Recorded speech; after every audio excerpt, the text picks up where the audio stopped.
اور پھر میرے رسول پاک صلی اللہ علیہ وسلم نے یہ بھی کہا کہ اللہ میری طرف سے قبول فرما، میری امت میری اہل بیت کی طرف سے قبول فرما۔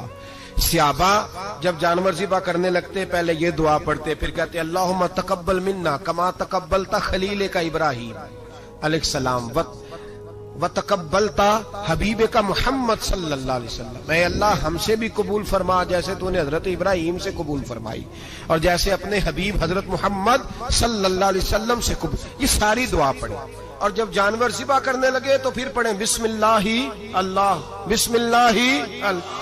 اچھا، دو آدمیوں نے ہاتھ رکھا ہوا ہے، دو آدمیوں نے، اب اگر ایک نے بھی نہ پڑھی بسم اللہ اللہ اکبر تو جانور حلال نہیں ہوگا، دونوں کو پڑھنا پڑے گا۔ یہ مسئلہ یاد رکھیں۔ ایک اور بات بھی بتانی ہے آپ کو، وہ بھی آپ نے یاد رکھنی۔ قربانی کے بڑے جانور میں کتنے حصے ہوتے ہیں؟ 7۔ اب 7 حصوں میں 7 کی نیت قربانی کی ہونی چاہیے، 7 کی۔ 6 حصے ڈال گئے، جو چلے تھوڑے سے زیادہ امیر لوگ نہیں تھے، نارمل تھے، انہوں نے 6 حصے ڈال لیے۔ 7واں امیر آدمی تھا، اس کو جا کے کہا یار ایک حصہ نہیں مل رہا تو چل تو نے تو 2-3 بکرے لیے ہوئے ہیں، تو بھی شامل ہو جا۔ اس نے پہلے تو کہا نہیں یار میں نے اب لے لی ہے، پھر جب اصرار کیا تو کہا چلو ٹھیک ہے بڑے گوشت کا قیمہ کرا لیں گے۔ تو اس طرح کرو، ڈال لو میرا بھی حصہ۔ اب 6 کی نیت قربانی کی، 7ویں کی گوشت کی، کسی کی بھی قربانی نہیں ہوگی، گئے سارے۔ اب اس کے لیے شرط کیا ہے کہ اس کو بھی آپ، اصل میں ہمیں مسائل نہیں آتے، نہ ہم سیکھتے ہیں نہ پتہ کرتے ہیں، پھر خرابی ہوتی ہے۔ اب اس سے کہیں کہ یار قربانی سے پہلے اپنی نیت کا اعادہ کر، اپنی نیت کا اعادہ کر، بتا کہ تیری نیت کیا ہے، اور اگر غلط ہے تو صحیح کر لے، تاکہ سب کی قربانی تو بتا۔ یہ جو تو رکھ رہا ہے قربانی، تو کس کی قربانی کر رہا ہے؟ دادا جی کے نام کی، ابا جی کے نام کی، اپنے پیر کے نام کی، استاد کے نام کی، یا رسول پاک صلی اللہ علیہ وسلم کے نام، نبی پاک کے نام کی؟ اس سے پوچھیں، اور جو وہ نیت بتائے اس نیت کی دعا ہوگی، اس کی طرف سے کہا جائے گا اے اللہ اس کی طرف سے اسے قبول۔ میری بات کی سمجھ آ رہی ہے میرے عزیزوں کو؟ اور اس ارادے کے ساتھ قربانی، اگر ایک کی بھی نیت خراب ہو گئی تو مسئلہ بگڑ گیا۔ اس لیے ان مسائل کو، اور نبی پاک کے نام کی جو قربانی ہوگی، سبحان اللہ، میں کرامات کا زیادہ قائل نہیں، ہم کرامات کے نہیں کیفیات کے قائل ہیں، کیفیات کی۔ اور دین ویسے بھی لفظوں کا نام نہیں، کیفیت کا نام ہے۔ میرے حساب فرمایا کرتے تھے ہم کرامت سے زیادہ کیفیت کے قائل ہیں۔ اگر مرید ساری زندگی کرامتیں سناتا رہے اور کبھی اسے مدینے جانے کا شوق ہی پیدا نہ ہو، کبھی نبی پاک کے نام پہ آنسو نہ آئے، تو پھر کرامت کا فائدہ نہیں، کیفیت تو ملی نہیں اسے، ہم کیفیت۔ اسی طرح ہم نظرانے کے نہیں نظر آنے کے قائل ہیں۔ تو بھائی یہ یاد رکھ لیں، کیفیت کا نام دین ہے۔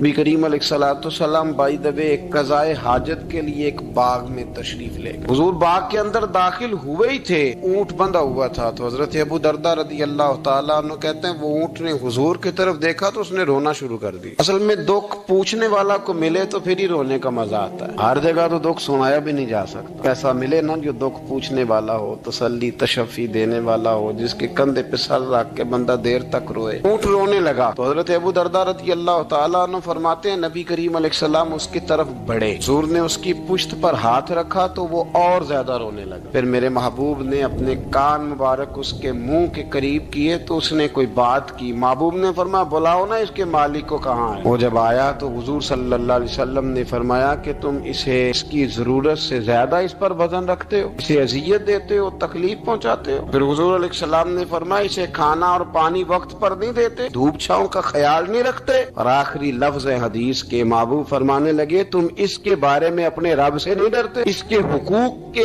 تحفظ کے لحاظ سے تم اللہ کا خوف نہیں رکھتے، وہ تم سے پوچھے گا اس کے بارے میں۔ یہ حدیث حضرت ابو درداء رضی اللہ تعالیٰ عنہ نے سنی ہوئی تھی نا۔ جب آپ کا اپنا وقت وصال آیا نا تو حضرت ابو درداء نے بھی اونٹ رکھا ہوا تھا۔ جناب ابو درداء رضی اللہ تعالیٰ عنہ نے گھر والوں سے بھی معافیاں مانگی، رشتہ داروں سے بھی، دوستوں سے بھی، تو پھر اونٹ کے سامنے بھی جا کے کھڑے ہو کہنے لگے اونٹ دیکھنا اللہ کی بارگاہ میں میری شکایت نہ کر دینا، اس کے حضور کہہ نہ دینا کہ یا اللہ اس نے میرے حق نہیں ادا کیے۔ فرمایا میں نے کوشش کی ہے تیرے حقوق ادا کرنے کی، اور اگر کہیں کمزوری رہ گئی تو مجھ سے درگزر کرنا۔ نہیں، یہ انداز تھا ان لوگوں، جن باتوں کا ہمیں پتہ چل چکا ہے اس پر عمل کی بھی تو کوشش ہونی چاہیے۔ تو میرے عزیزوں، جانوروں کے حقوق میرے نبی کریم علیہ الصلوۃ والسلام نے بیان فرمائے۔ سب سے پہلی بات حضور نے یہ بیان کیا کہ جانور کو گالی نہ دو۔ ایک شخص نے ایک مرغ کو گالی دی تھی تو نبی پاک علیہ السلام نے فرمایا اسے گالی نہ دے، یہ تو تجھے آذان کے لیے بیدار کرتا ہے۔ پتہ نہ کچھ نوابزادوں اور شہزادوں کی نیند خراب کرتا ہے مرغا بھی۔ تو خیر مرغوں نے اذانیں پڑھنی چھوڑ دی۔